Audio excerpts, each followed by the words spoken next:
Bonjour à tous. Aujourd'hui, je m'adresse tout particulièrement aux jeunes femmes qui rêvent de devenir à leur tour Miss Réunion. Cette année, en vue de la situation, les castings vont se dérouler différemment et je vais tenter de vous donner les clés d'un casting réussi.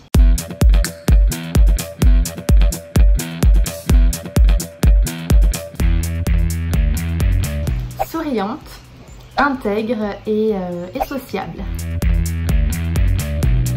C'est de rester soi-même. On ne vous demande pas de surjouer. Soyez à l'aise, sincère.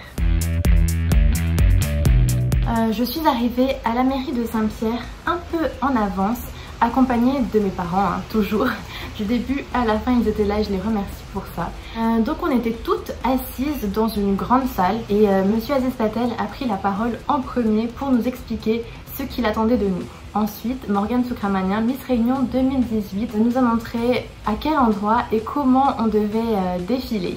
Ensuite, chacune à notre tour, on devait remplir sa fiche d'inscription accompagnée d'un membre du comité. Voilà, il nous posait des questions sur nos motivations, etc.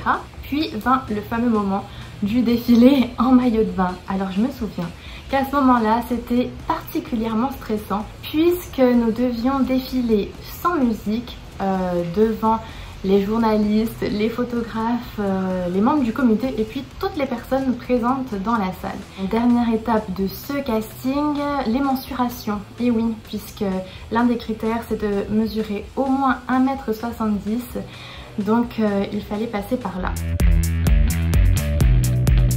Le choix de votre tenue est primordial ce jour-là afin que vous vous sentiez en accord avec vous-même pour répondre aux différentes questions. Être à l'aise est une nécessité à ce moment-là. Moi j'avais opté pour une petite robe noire, toute simple, légère, mais je me sentais à l'aise. Ensuite, parler de soi est souvent une source de stress.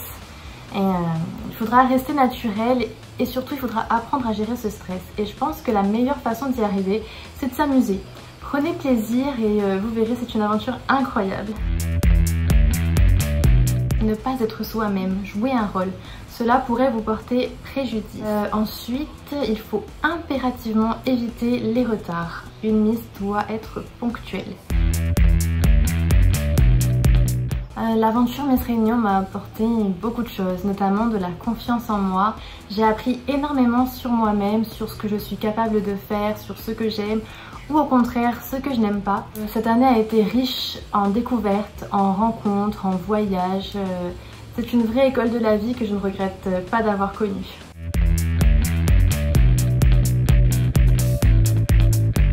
La confiance en soi n'est pas innée, ça s'apprend. Alors mesdemoiselles, c'est le moment, lancez-vous. Vous n'avez rien à perdre, au contraire, tout à gagner. Pour avoir confiance en soi, il faut se fixer des objectifs, relever des défis. Moi, le plus gros défi que j'ai réalisé jusqu'à maintenant, c'est Miss Réunion. Donc maintenant, c'est à vous de jouer. Cette crise sanitaire nous oblige à vivre différemment. Il faudra s'adapter à notre nouvelle vie. Je pense que le casting digital est une bonne chose car ça va permettre aux candidates de moins stresser en faisant leurs vidéos à domicile. Elles pourront recommencer à volonté afin d'être complètement satisfaites de leurs prestations. Donc, no stress!